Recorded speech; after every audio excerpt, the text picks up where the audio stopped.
Hello and welcome. My name is Sakrowski and I will moderate this panel, and I have as guests Jennifer Lyn Morone and Jonas Lund.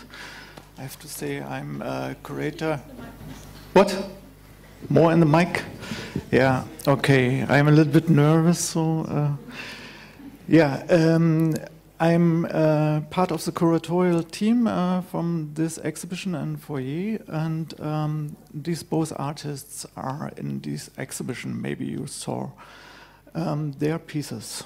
The idea of the panel is that I will do an more or less really short intro and then introduce the artists, and the artists will present then their stand, their point, their position.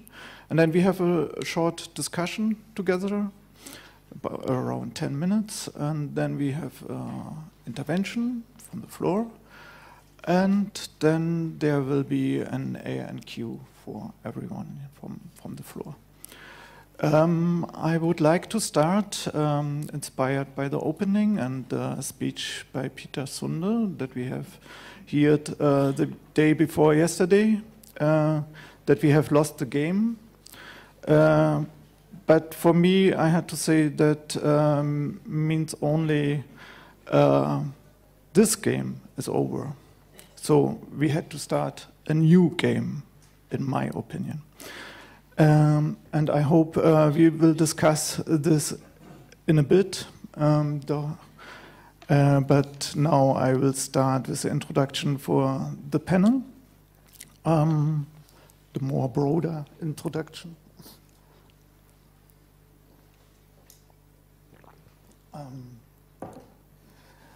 3 years ago, I was on a panel philosophizing about the web video as a new net art, arguing that there should be compensation for our cultural work in the data mines of Facebook and Google and for these other corporations.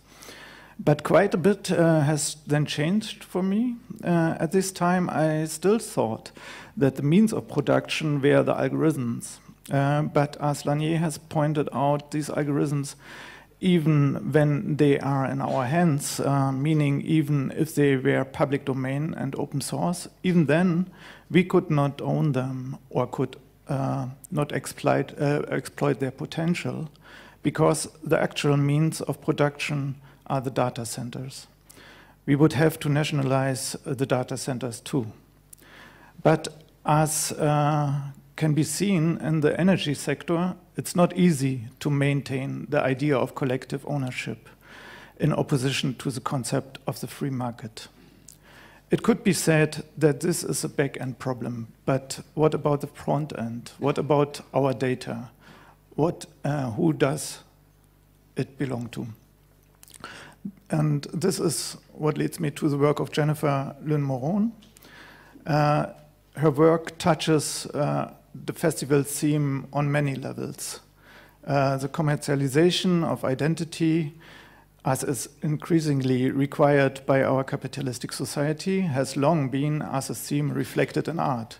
But Jennifer Lyn Morone expands on this in a line with our area of ongoing digitalization and networking of everything with personal data.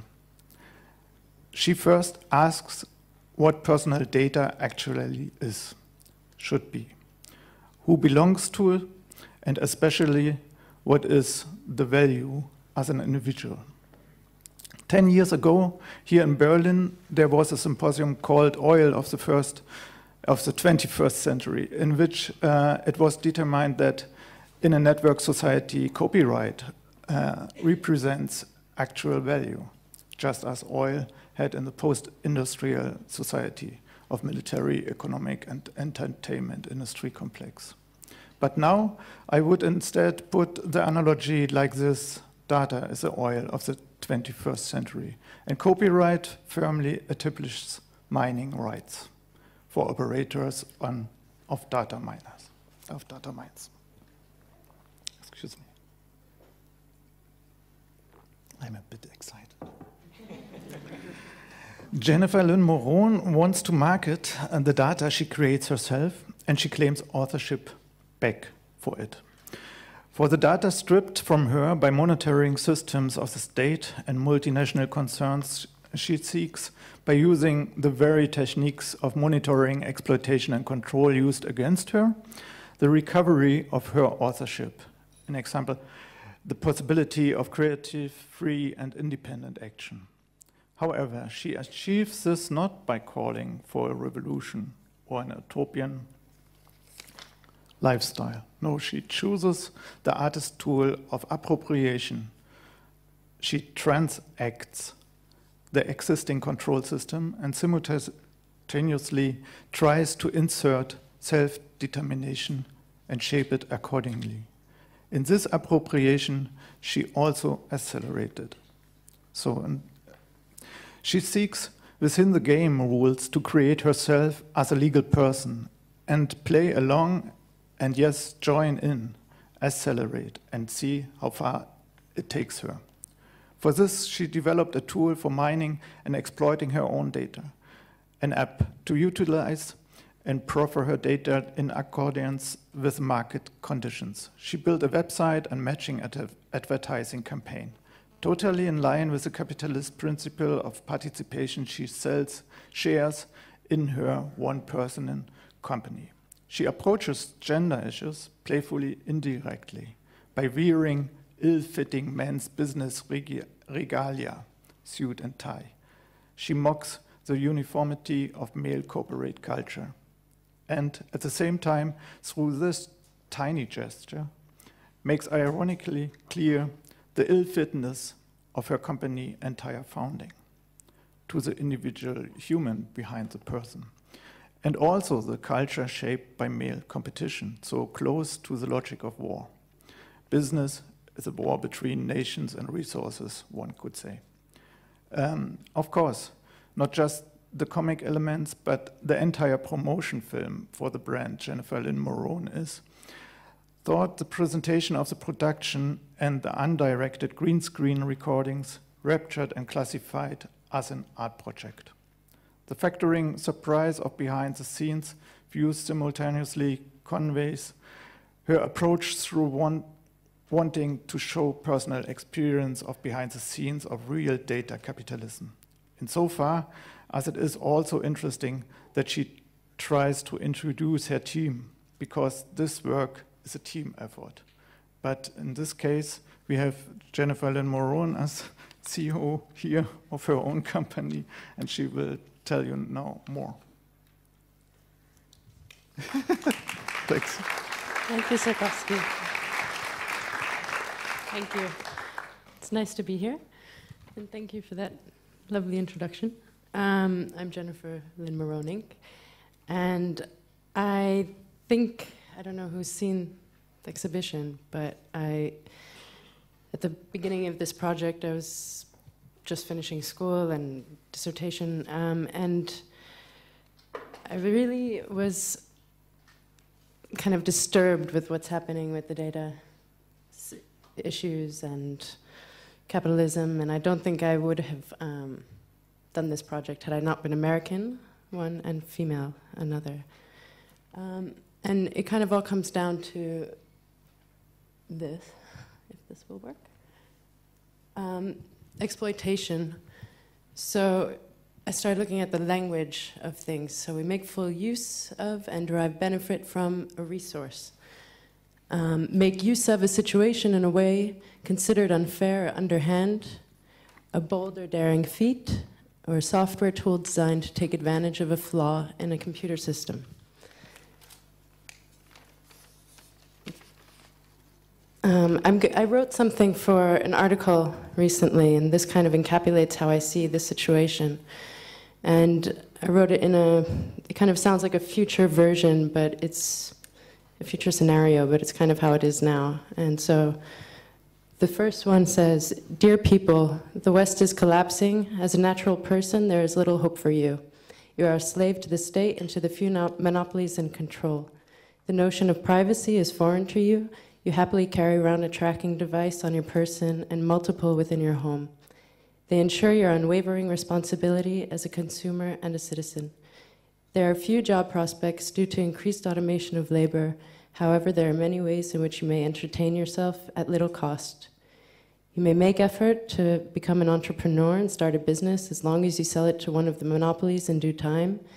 You are ordered to insure yourself against illness and injury, or you will face financial penalties and be refused treatment.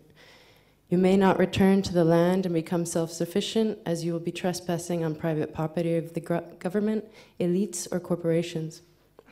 You are expected to be supportive through taxation, no matter where you may go, of your nation's battles, as they are necessary to defend the sanctity of the land of the free, in which you reside and pledge allegiance to. You will be content to do so. And then there's this version. Dear people, the West is collapsing. As a corporation, there's no need to fear, as you're free to trade worldwide. You pledge no allegiance or support to any state or nation, as you may be doing business transactions with many. Your dedication is to seeking out new markets and increasing revenue streams for your shareholders, as is expected. Everything runs smoothly as you have deep insight and an easy commodity with the abundance of structured data you have gained. You enjoy the benefits of advancing technology, such as automating labor, improving your speed and accuracy, and reducing overhead costs.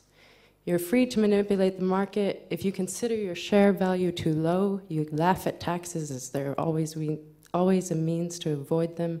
Why, much of your fun is in devising the complex structure of your organization to avoid such unnecessary burdens. After all, taxes are now only used to fund war, and you do not meddle with such affairs, as they may complicate reaching new markets and accessing resources. You should have no difficulty distributing services or goods, as you have perfectly primed, eager consumers to cater to. The world is your oyster, go make some money. And so this, to me, kind of is the epitome of what it feels like to be American, in a way. And in capitalism, the corporation's position is to exploit in order to maximize profit for shareholders. And since the birth of these entities, governments have continually deregulated restrictions. Corporations came together to do things for the people, and then they disband. And since this kind of start of things, it's been a continual lobbying initiatives and interaction with the interlacing of the governments and corporations to make it work for them. This has resulted in corporations having equal rights to individuals, greater tax advantages, limited liability, perpetual existence, and stock market manipulation. Globalization has enabled corporations to create corporate veils using holding companies as tax havens, and the internet has spurred an information economy where corporations use data mining to extract value from users and to turn it into a commodity.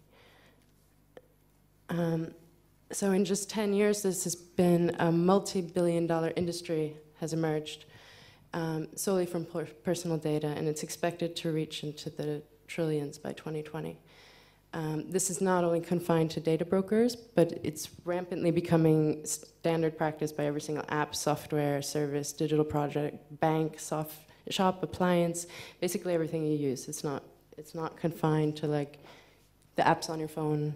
It's also loyalty cards you have and sensors in the environment.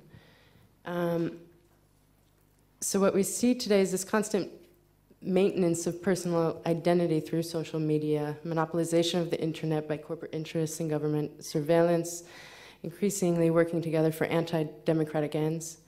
These internet giants all support the government, invasion of privacy as they can then be legally covered for what they're already doing, and this opens up potentially lucrative deals to protect the government as well. So I'm going to play you the video for some those that haven't seen it. Oh, sorry.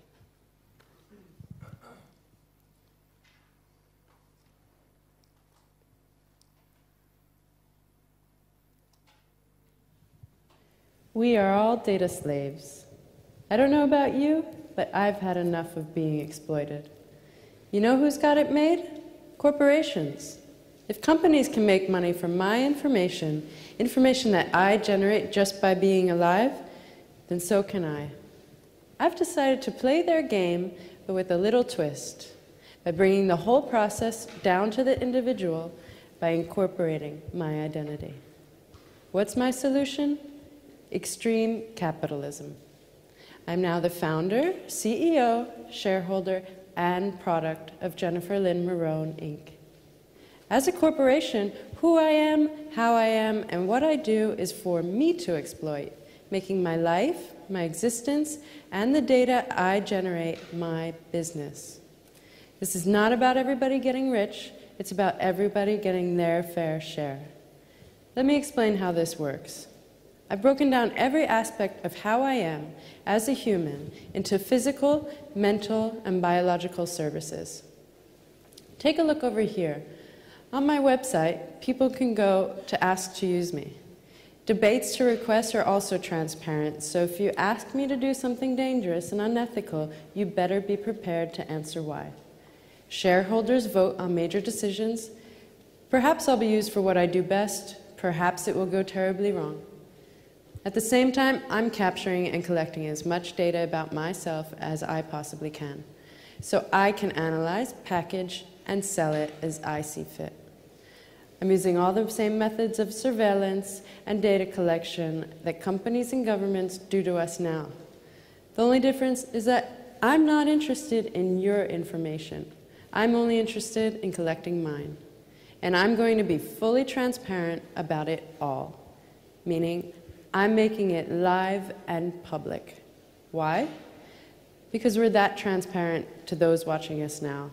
As I gain control with this exposure, I will become more opaque. I also want to test what's the worst that can happen. If someone steals my identity, I don't stop existing. If everything is happening out in the open, caught on camera, with sensors, every action streamed live, is there still danger? Well, you'll have to watch to find out. This is extreme capitalism.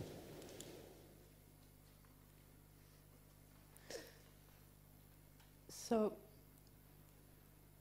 when I'm talking about bringing the whole process down to the individual, this kind of goes, I was looking at slave trade and how you just have this, it all kind of goes in a triangle. That's what it was called, actually, a triangle trade.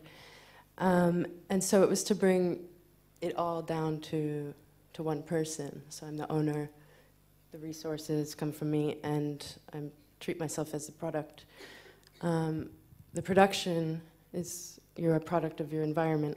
So this is kind of what this triangle on the left is. And then the resources, so what I'm self-exploiting, are kind of split up into physical, biological, and mental resources, all of which can be translated into data, but it's also, I want to kind of draw a connection between living life and that data is a byproduct of life, and that's where it can kind of get interesting also with shareholders, because then they control an aspect of what I do, and it's no longer maybe my will.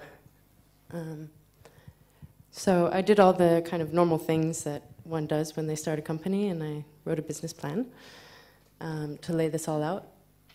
And I incorporated in Delaware, where most of the major companies are, C corporations. That way you can have as many shareholders as you want, and worldwide.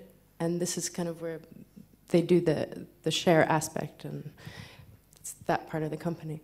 The apostille is so I can do business abroad. This is a number, or comes up to approximately a bit over $1 million. This was to determine my production costs. I don't know if anybody's ever tried to calculate how much your life has cost so far, but it's a pretty strange exercise. And so this isn't about anything, the knowledge I've gained or the skills I've gained. This is just purely what it cost for me to live. And so then from that, I start with, okay, I need to at least make that back, or do something with that. And this is one of the first share certificate. So there are 10 million authorized, 0 issued at the moment. So it's all, I am not owned in a way. But these will be issued. I have shareholders potential shareholders interested, but and then some that are definitely going to be like my mother. But it's interesting with shares because it's not based on anything. It's not Twitter, Facebook, Google. None of them pay dividends, and dividends are profit that you pay to shareholders. So none of them do. It's all a potential or the popularity of the company, and it can be manipulated. So I'm using it kind of to play with another alternative form of currency, just as data. And it's something that you can always, it's like you're allowed to print more. It's like printing money. You could flood the market to lower the price, then you can buy back a lot to raise the price. So it's just a game. And so that's one aspect that I really want to point out and have some fun with. This is the putting a value to basically what I would cost in the event of death or in the event of debt, to the point where I might need to be liquidated according to the shareholders.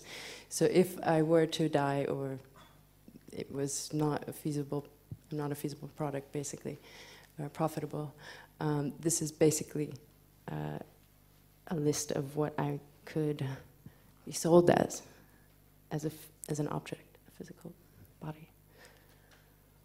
This is so when you're a company, one of our most important numbers that we have is to pay taxes. So in the US, it's a social security number. Here, I guess it's an identification, or what is it, a Steuernummer. And in the US, you get a new one. So you get EIN, and it's employee identification number. You don't need to have employees. And it's your tax number, and there are much greater advantages with it, and you can buy property, you can pay all your expenses, and it basically, this is your number that you use instead of your social security number. This is how, kind of a diagram of how I'm capturing everything. And the issue is trying to not use third parties. Sometimes I have to, and it's very difficult. Even with updates, with using a phone, like an iPhone or something, every time I update, then the app that we made doesn't work, and so the frequency that these things happen kind of complicates and makes this task almost impossible. Like the title of this theme, Capture All, it's an impossible thing. So you had mentioned copyright, and that's basically what it comes down to. It's branding, copyright, intellectual property, that it all turns into my name, my appearance. I brand it all, and then the content that I create becomes copyrighted as soon as it's created. It's on my server. There are trade secrets. These are issues that companies are dealing with as well, even from their own employees. It's increased 250% that employees are stealing information from small companies, and then you have the black market. So there's a lot of examples, but I'm trying to turn it around. And as a normal, natural person, you don't have the same rights with copyrights as you do as a company. This was an example where I went to start doing clinical trials. This was before I had any of started collecting through tech and software and extensions being built. And I just went to do a clinical trial. I wanted to see how they reacted to me asking for my data, and also to try and get it. And it was a very odd process where they just kept saying, well, nobody's going to know who you are. And the only way I could get what they were taking was to take a photo of everything that they put in my binder. But they were very reluctant, and they didn't understand. And then it was only until I spoke to the doctor, and I said, I want a copy of all of the data that you collect. And I'm doing this project, and soon I will be coming to you, like if I was in this situation with an agreement on my terms that you have to sign, that you can't do anything, or that it's kind of a mutual situation that we have to enter into, rather than this kind of one-way terms. And he really paused and he said, well, it's normally not allowed that you can have your data, but it is your data. I still didn't get it, but it wasn't something they were used to. This is the multi-sensor device that I pointed out that needs to be updated.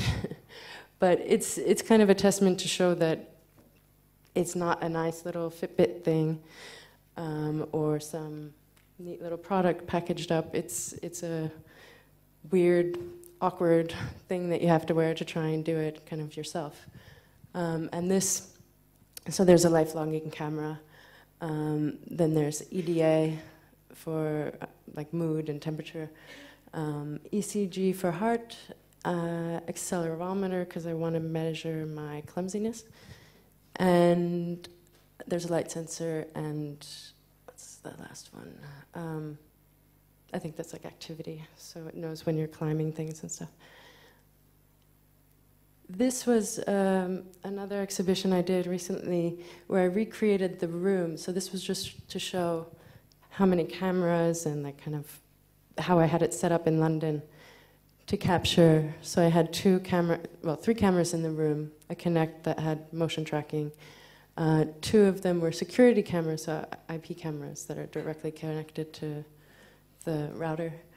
And then kind of the monitor is almost like your own dashboard, and I had my computer, my desktop, running as the server, which it still is.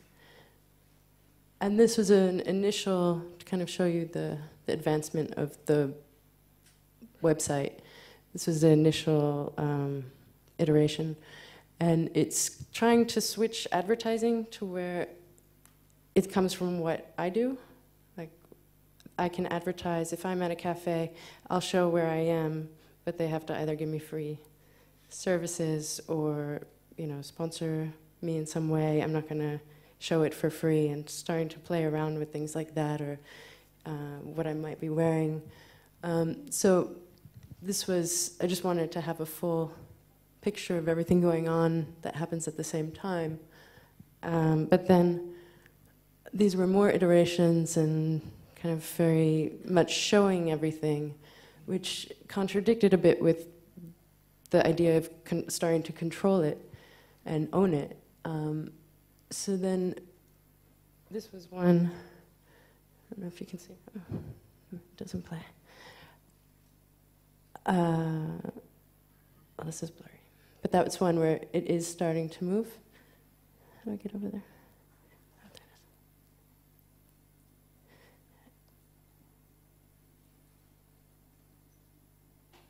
it is. It's very low quality because it's a very intensive video, but I'll just show you a few bits. And so you get the idea. And then the new iteration is what you see in the exhibition, which starts to be more about metadata. So, like, we're here, and then these things are streaming live. I had to turn this off, but and then you kind of can go into it, and then more and more as these will become better functioning, that they start to combine and mix. But then I can play around with how far you're allowed to go before you have to buy something, before you have to, like, if you want to see more, you have to purchase, just like iTunes, or you pay a song, or the menu that is out there, which is the next thing.